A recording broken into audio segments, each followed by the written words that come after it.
Throughout history, how, where, when, and why nations have conducted warfare has changed dramatically due to advances in technology, the nature of relative power between nation-states, and political realities at any given moment.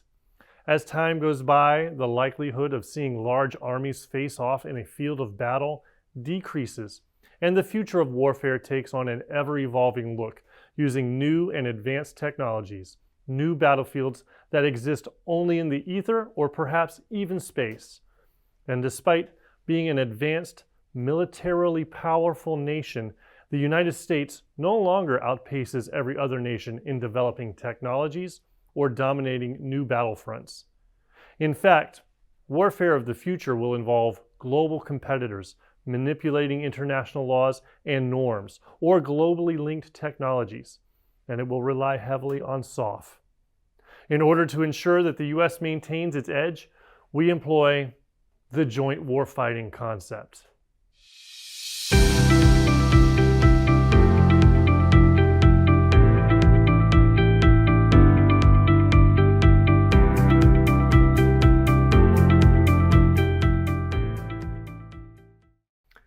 The Joint Warfighting Concept is the blueprint that the Department of Defense has created to shift our force and mindsets for the purpose of being able to overcome current and future challenges.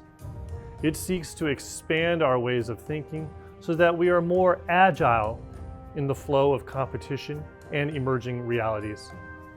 Furthermore, it improves the processes, often hindered by bureaucracy, of developing new tools and technologies, and to work with international partners through SOF, general military, commercial, and/or political channels. The U.S. military is designed on historical models of army versus army warfare, but that model is no longer relevant to a growing number of modern scenarios. Other nations and competitors, through strategy or culture, may not see the defeat of an army as a prime objective. Instead, they employ smaller scale operations, activities below armed conflict, deterrence activities, or any number of efforts that have the intent of frustrating or blocking the interests of the United States and our allies. The Joint Warfighting Concept directs the U.S. military to meet our enemies and competitors where they are operating or where it may secure our best interests.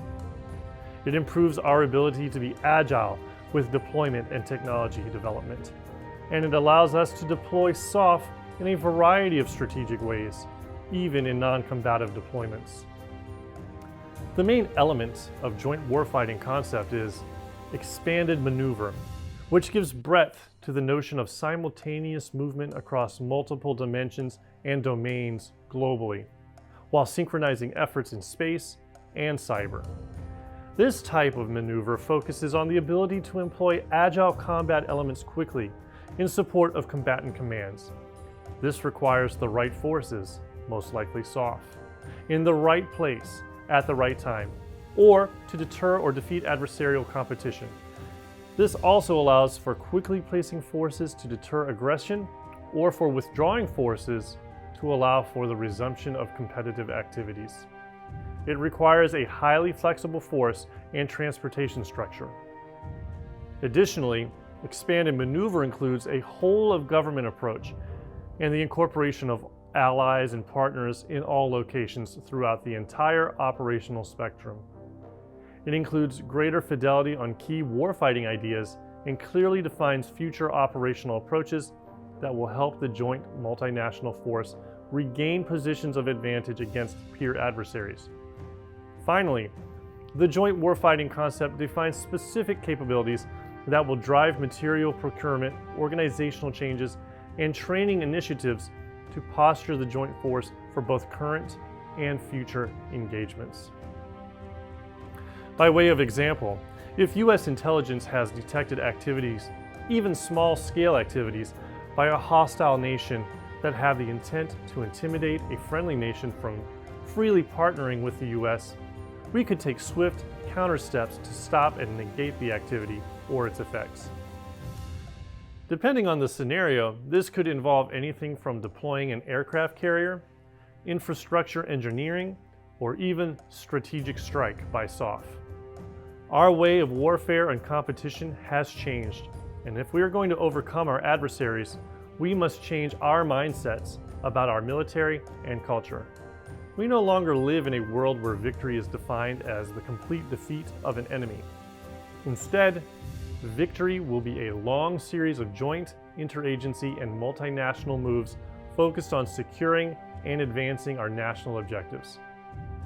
If you would like more information regarding this topic, see Joint Publication 1, Volume 1, Joint Warfighting, 27 August 2023, unclassified. We would like to thank these people for their help in making this video.